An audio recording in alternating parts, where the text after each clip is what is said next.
O casamento é uma instituição divina. Todos vocês já sabem disso.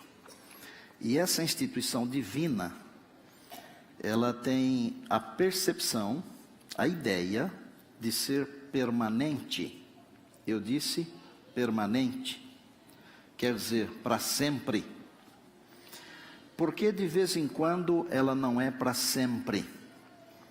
Eu vou tentar explicar isso para vocês durante o sermão. Nós vamos fazer aqui uma representação a princípio, porque o casamento, ele teve o seu início lá no Éden. Depois o Senhor Jesus iniciou o seu ministério público num casamento. E por fim, quando este velho mundo terminar, quando a história desse planeta se encerrar, Deus fará um grande casamento, que é de Cristo com a sua noiva, e é chamado na Bíblia de a ceia das bodas do Cordeiro.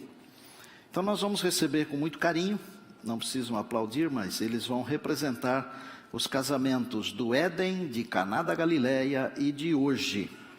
O Fábio e a Aline, logo depois o Neymar e a Daiane, e em seguida a Vanessa e Wesley.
Antes de ler a Bíblia, pode ser no papel, pode ser no smartphone.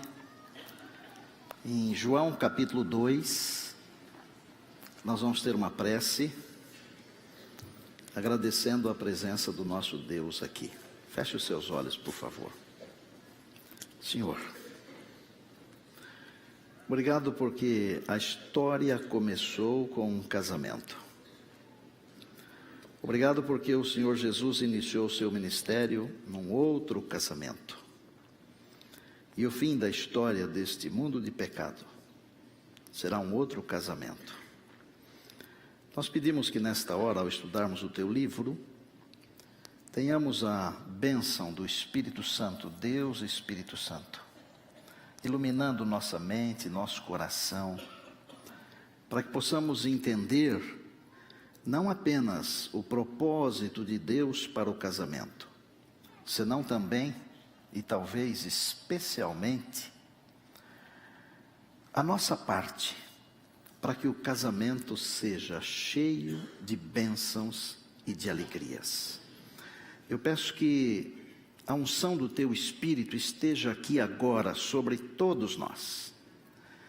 Permita que sejamos batizados todos com o Espírito Santo. Nós oramos agradecidos e o fazemos em Jesus. Amém.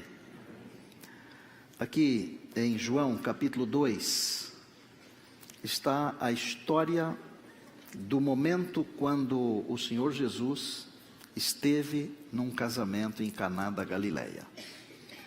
Para não perder o meu foco pessoal, de neste ano estar pregando as expressões de Jesus, a expressão de hoje é: enchei de água as talhas. Enchei de água as talhas. E nós vamos conversar sobre isso. Vamos descobrir se existe também algum significado para essas talhas. Por que elas devem estar completamente cheias? Vamos ler a Bíblia. 3 dias depois, houve um casamento em Caná da Galileia e achando-se ali a mãe de Jesus, Jesus também foi convidado com seus discípulos para o casamento. Tendo acabado o vinho, a mãe de Jesus lhe disse: eles não têm mais vinho. Mas Jesus lhe respondeu: mulher, que tenho eu contigo? Ainda não é chegada a minha hora. Então ela falou aos serventes: fazei tudo o que ele vos disser. Estavam ali 6 talhas de pedra, que os judeus usavam para as purificações, e cada uma levava 2 ou 3 metretas, ou cântaros, ou almudes. Jesus lhes disse: enchei de água as talhas. E eles as encheram totalmente. Então lhes determinou: tirai agora e levai ao mestre-sala. Eles o fizeram. Tendo o mestre-sala provado a água transformada em vinho, não sabendo ele de onde viera, se bem que o sabiam os serventes que haviam tirado a água, chamou o noivo e lhe disse: todos costumam pôr primeiro o bom vinho, e quando já beberam fartamente, servem o inferior. Tu, porém, guardaste o bom vinho até agora. E com este deu Jesus princípio a seus sinais em Caná da Galileia, e manifestou a sua glória, e os seus discípulos creram nele. Interessante que Jesus não usou as vasilhas que antes estavam cheias de vinho, os barris, eu diria. Por que será que Jesus escolheu usar talhas que não eram próprias para aquela ocasião, porque elas faziam parte de um sistema de purificações? Simplesmente porque Deus pode usar coisas que nós nem imaginamos. Deus pode fazer por nós e pelo nosso casamento e pela nossa família coisas que nós nem imaginamos, porque o correto seria colocar a água nos barris. Mas ele escolheu usar as talhas. Elas eram de pedra. A Bíblia diz isso. E quando lemos a Bíblia com carinho, nós descobrimos que a verdadeira rocha, a verdadeira pedra é Cristo. Está em 1 Coríntios, no capítulo 10, no verso 4. E aquela rocha que os seguia era Cristo. As talhas eram grandes. Elas ocupavam 2 ou 3 metretas, ou almudes, ou cântaros, que equivaliam, cada uma dessas metretas, equivalia a mais ou menos 40 litros. 2 ou 3, 80 ou 120 litros. A medida não era exatamente 40, nós usamos 40 para facilitar, porque a medida exata era 38 litros e 880 ml. E eu fico pensando, o mestre-sala não deveria estar conversando com os convidados, porque ele era o responsável pela festa. Ele nem ficou sabendo que faltou o vinho. Vocês já ouviram um ditado, que eu não sei se é verdadeiro, mas diz que o marido é o último a saber. Às vezes é a mulher que é a última a saber. Já ouviram? Onde deveria estar o mestre-sala? Ele deveria estar preocupado com a festa, porque ele era o responsável por comprar e escolher a comida e a bebida. Ele estava distraído, mas Maria não estava. E Maria chamou Jesus, procurou o filho, sabendo ser ele divino, porque ela recebera o anjo Gabriel antes do seu nascimento.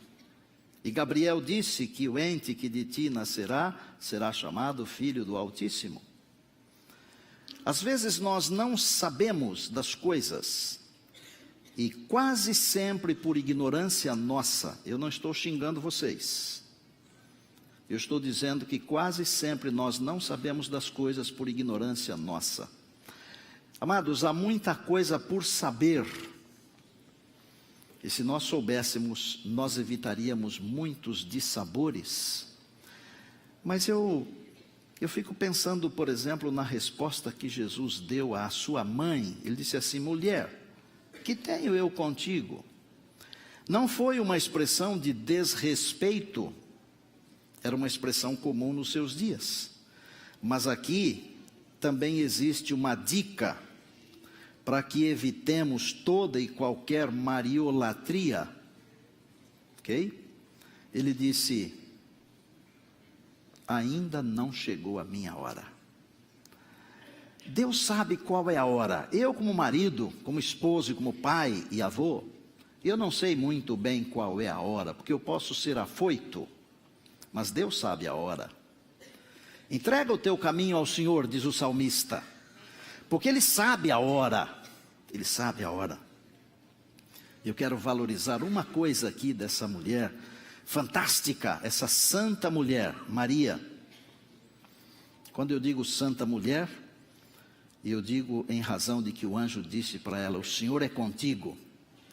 E mulheres e homens que têm o Senhor consigo são santos, pela palavra do Senhor. Quero valorizar a fé demonstrada por Maria. Ela sabia que o seu filho, que o Deus Jesus, na hora aprazada, na hora certa, ele poderia resolver os problemas daquele casamento. E eu quero transportar a fé da Maria para você, para mim, para nós. Nós temos que ter esta fé de que Deus, na hora certa, pode resolver os problemas do nosso casamento. Dá uma olhada para os servos. Os servos enchendo aquelas vasilhas com água, somando as 6, daria aproximadamente 720 litros. Imaginem os servos carregando quase 1000 litros de água, para colocar numa vasilha que não era muito limpa, porque era onde se lavavam as mãos e os pés. Muitas vezes nós carregamos a água, mas nós não sabemos o que Deus pode fazer com a água. Nós carregamos a palavra, mas nós não sabemos o que Deus pode fazer com a palavra. E a palavra é poderosa, e a Bíblia diz que ela divide a alma e o espírito. Ela vai no profundo do ser. Eu fico pensando também na fragrância do novo vinho. Deveria ser assim uma espécie de super bom reserva especial. Não era aquele de galão. O aroma, a fragrância, o cheiro, a cor, o perfume, tudo isso irresistível. E quando o mestre Sala provou, ele disse: é melhor do que o primeiro. Esqueceu-se de que ele próprio encomendara e comprara o primeiro. Quando Deus aparece na nossa vida, no nosso casamento, no nosso lar, na nossa família, nós nos esquecemos de nós mesmos, porque Deus é que tem que ser adorado e louvado. Glória a Deus.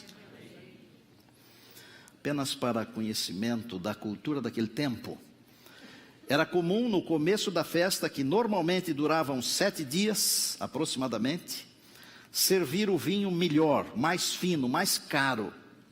E depois que o pessoal já havia bebido o suficiente, então eles serviam o vinho inferior, que era um vinho envelhecido, e muitas vezes ele precisava ser fervido antes de ser servido, e misturado com água antes de ser servido. Mas o mestre Sala disse para o noivo: você deixou o melhor para agora. E eu vou dizer uma coisa para vocês: Deus pode estar guardando para você e para mim, para nós como igreja, como famílias, como casais. Deus pode estar guardando o melhor vinho para o final. O melhor vinho é o vinho de Deus, não alcoólico ou não alcoolizado. É um vinho puro, que traz alegria, que traz prazer, que traz felicidade. Eu sei que há muitas pessoas que são contra o casamento, como há muitas pessoas que também são contra Deus. E essas pessoas que são contra, às vezes têm razão para serem contra, mas nem sempre. Por exemplo, outro dia alguém me disse assim: casamento é igual à Avenida Paulista. Começa no Paraíso e acaba na Consolação. Eu posso dizer que são os mal amados? Posso, vocês não se ofendem, né? Os mal amados pensam assim. Os mal amados também dizem que o casamento é um relacionamento que começa na botânica e passa para a zoologia. No começo você é o beija-flor do meu jardim, você é a minha rosa perfumada. Depois, seu cavalo, sua burra. Não podemos deixar que a uva se transforme em abacaxi. Gravem isso. Deus nunca vai fazer a minha parte. Quem tem que fazer a minha parte sou eu. JC, vem aqui pertinho.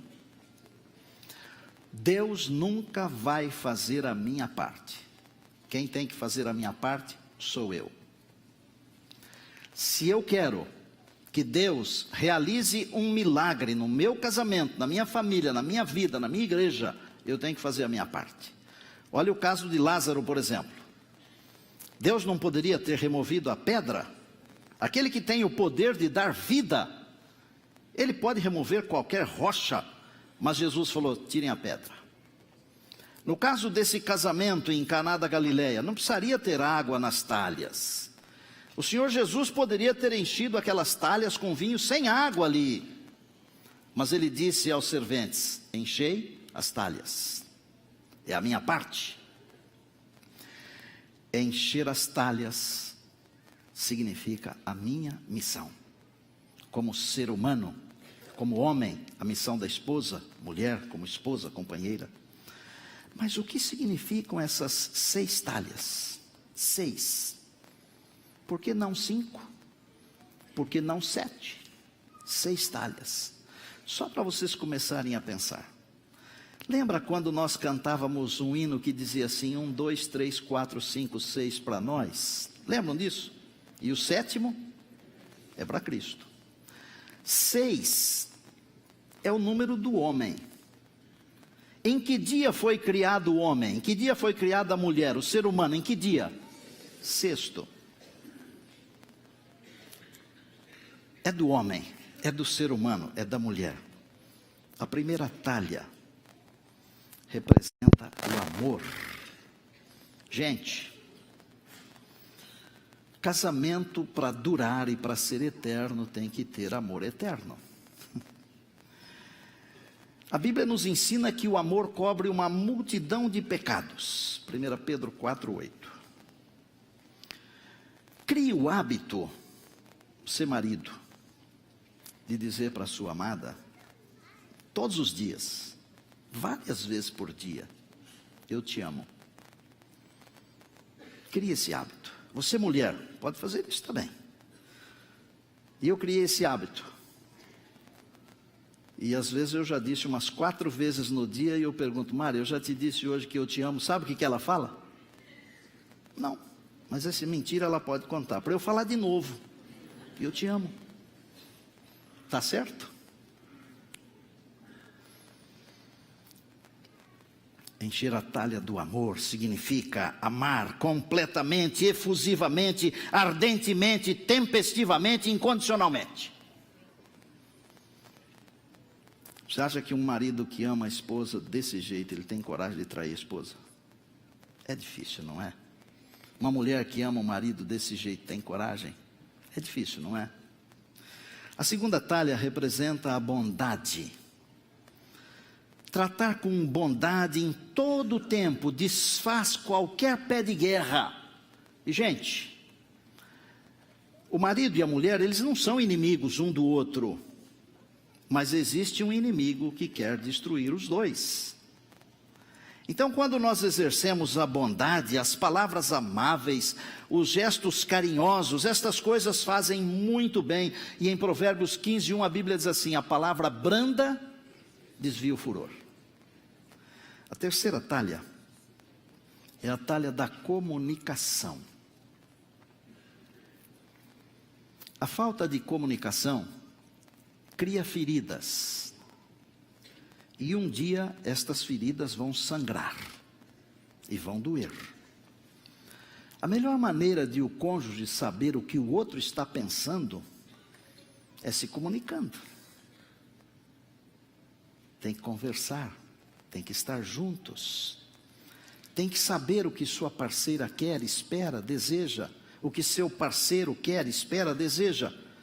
Sem comunicação, não existe comunicação. Mais claro do que isso, não existe. Quarta talha é da compreensão. Por que compreensão? Porque em algum momento é um lado que tem que ceder. E num outro momento é o outro lado que tem que ceder. A compreensão, ela funciona mais ou menos como um elástico, que estica, mas não rompe. E aí a gente diz assim, o direito de um vai até onde começa o direito do outro. No casamento não deveria haver um e outro, porque Deus disse que os dois seriam um. Fica fácil? A quinta talha é a talha da fé. Da fé. Nunca desistir da pessoa que você escolheu para com ela compartilhar a vida e depois a eternidade. Nunca desistir.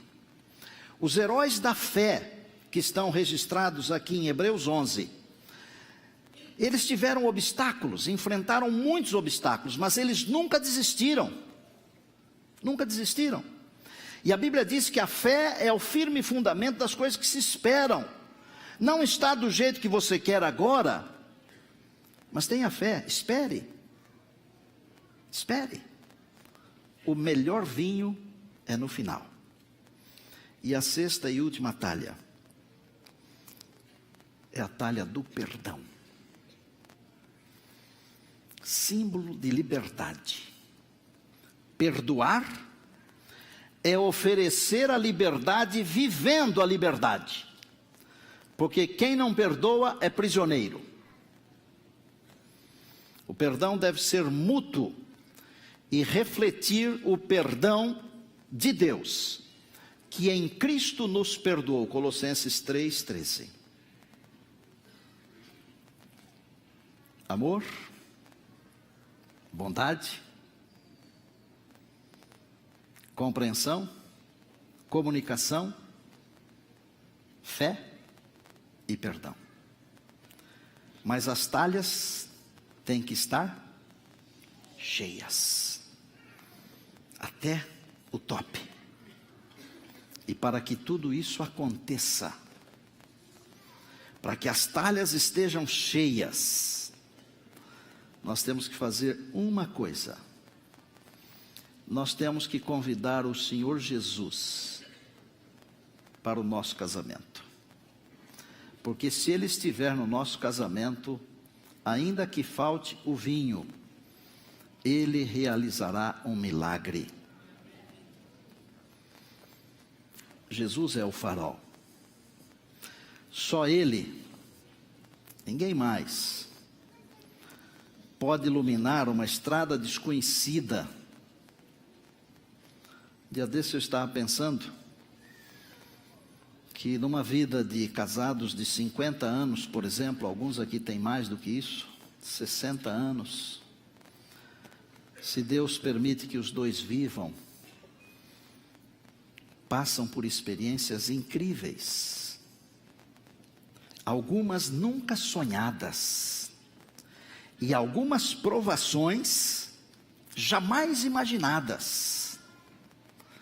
Mas se estas 6 talhas estiverem cheias até a boca, e o Senhor Jesus estiver no nosso casamento, nós não teremos um casamento comparado a barris vazios, mas teremos um casamento comparado a talhas cheias do melhor vinho, o vinho de Deus.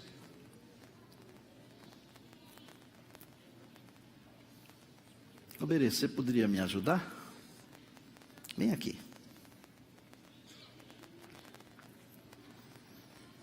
Jesus Cristo é esse farol. Jesus Cristo é esse farol que ilumina a nossa estrada, que abençoa, que faz diferença. E olha, quando Jesus foi àquele casamento lá em Caná, ele não era famoso ainda. Pode ser que para você Jesus não seja famoso ainda. Mesmo ele não sendo famoso ainda, ele pode realizar um milagre. Se nós seguirmos as orientações de Deus dadas hoje, mas que estão aí na palavra há séculos, nós jamais teremos um problema insolúvel no nosso casamento, porque Jesus Cristo é o farol. Nós vamos cantar juntos, porque você conhece bem essa música. E ela deve fazer parte da nossa vida. A letra estará disponível também.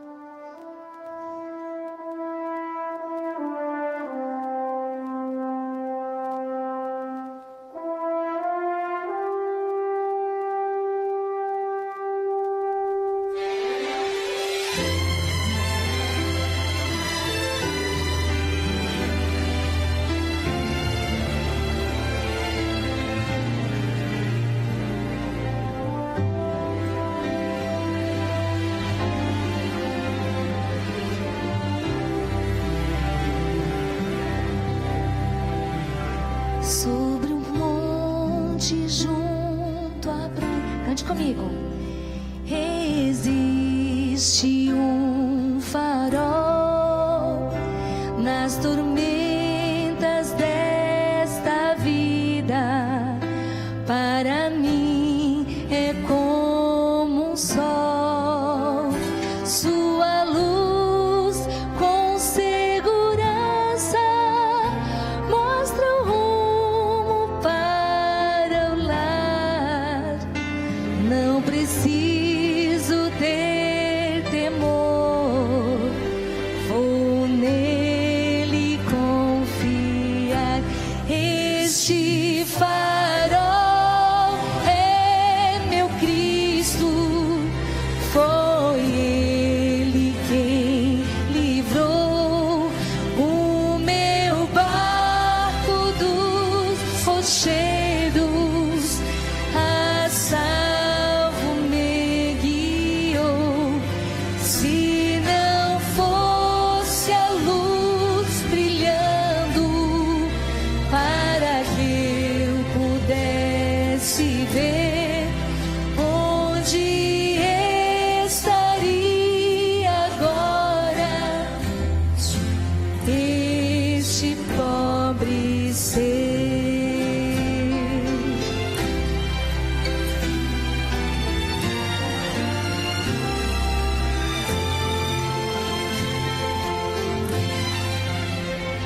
Muitos zombam e perguntam: para que farol ali?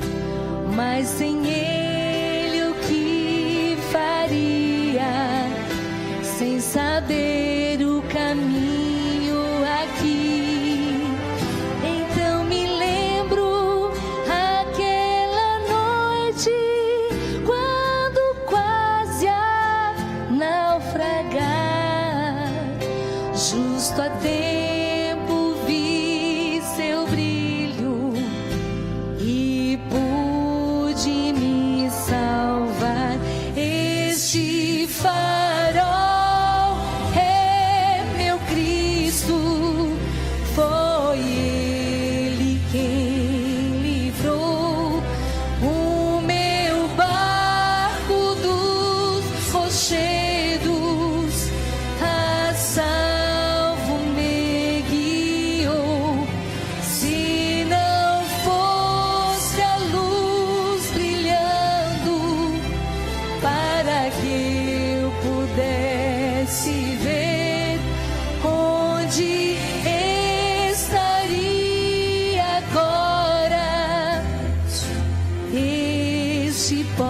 pobre ser este farol.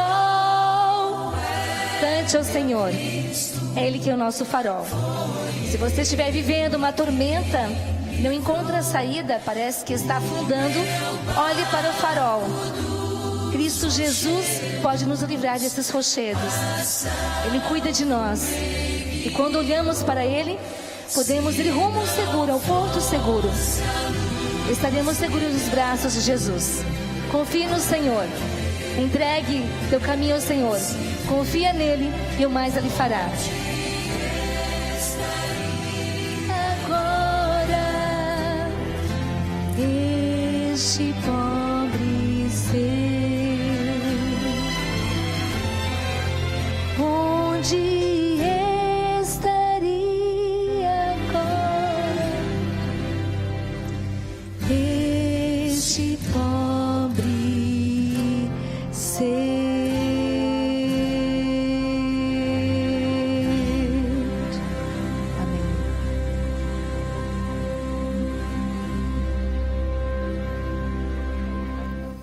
Obrigado, Berê.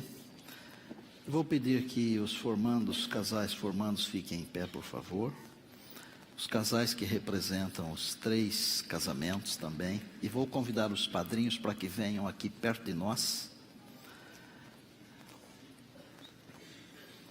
Pedir que vocês fiquem de mãos dadas para esse momento de nós renovarmos o nosso voto. Se você que está aí na congregação estiver perto da sua esposa e quiser segurar a mão dela para renovar também o seu voto agora, fique à vontade. Tá bem? Você que nos acompanha pela internet, se estiver com a sua esposa, com o seu marido, quiser renovar o seu voto, esse é um bom momento. Só vou perguntar para meus amigos, formandos, meus colegas, os casais e os padrinhos. Primeiro para os homens. Nós vamos responder sim, se estivermos de acordo, tá bem? A pergunta diz assim: é o nosso desejo permanecermos fiéis e leais à nossa companheira até o final, ou até o dia da volta de Jesus, sim ou não? Sim. Sim. Para as damas, é o desejo de vocês permanecerem fiéis e leais até o último dia ou até a volta de Jesus, sim ou não? Sim. Sim. Antes de orarmos aqui, irmãos, eu vou dizer para vocês o seguinte: o casamento, o lar, ele tem 3 dimensões. É o lar edênico, é a primeira dimensão. Nós não pudemos fazer parte do lar edênico, mas nós estávamos representados em Adão e Eva. Depois do lar edênico vem o lar terrenal. Quando Jesus esteve no casamento, o nosso casamento, não pudemos fazer parte daquele lá de trás, mas nós podemos fazer parte do último lar, que é o lar celestial. Para que isso aconteça, nós temos que ser fiéis e leais aqui no lar terrenal. Nós vamos receber aqui agora uma família para representar a reunião da grande família de Deus, quando então nós iremos para o lar celestial, deixando o lar terrenal e vivendo então naquele lar que o Senhor foi preparar para todos nós. E depois que eles chegarem aqui, nós vamos orar ao Senhor. Bruno, esposa, filhos.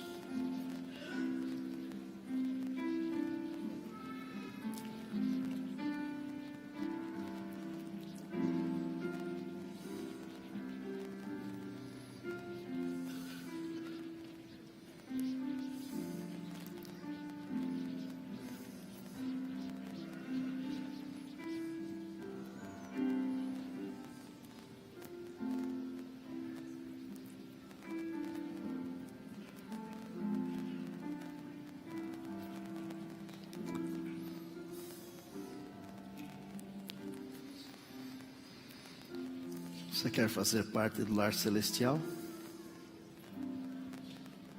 Convide Jesus para o seu casamento, para o seu lar, para a sua família. Porque Ele é o farol que ilumina a nossa estrada. Ele é o Deus que transforma a água em vinho. Ele é o Deus que soluciona os problemas. Pai do céu, a nossa gratidão por todos esses casais que completaram o curso Casados para Sempre. Desde agora nós estamos orando por tantos outros casais da igreja ou convidados que vão fazer parte da nova turma dos Casados para Sempre. Nós queremos viver com a presença do Senhor Jesus, o verdadeiro farol que ilumina a nossa estrada, aquele que transforma a água em vinho, aquele que resolve os problemas, aquele que nos ensina que dias melhores ainda virão. Permita que façamos a nossa parte, que tenhamos as 6 talhas completamente cheias e que elas se transformem em bênçãos para a nossa vida, para a nossa família, para aqueles que nos cercam e para a nossa igreja. Nós queremos entregar aos teus cuidados os líderes do Casados para Sempre. Que eles tenham sempre essa energia, essa disposição, essa vitalidade para conduzir esse ministério com propriedade e com bênçãos. Abençoa a nossa igreja, Pai. Nós queremos todos estar no teu lar. Assim como o Bruno entrou com a sua esposa, com seus filhinhos aqui, representando a família celestial. Que no grande dia da volta de Jesus, nenhum de nós falte, mas que nós estejamos lá, com a nossa família, com os nossos filhos, com os nossos netos, com os nossos amigos, nossos queridos. Nós oramos agradecidos em Jesus, amém.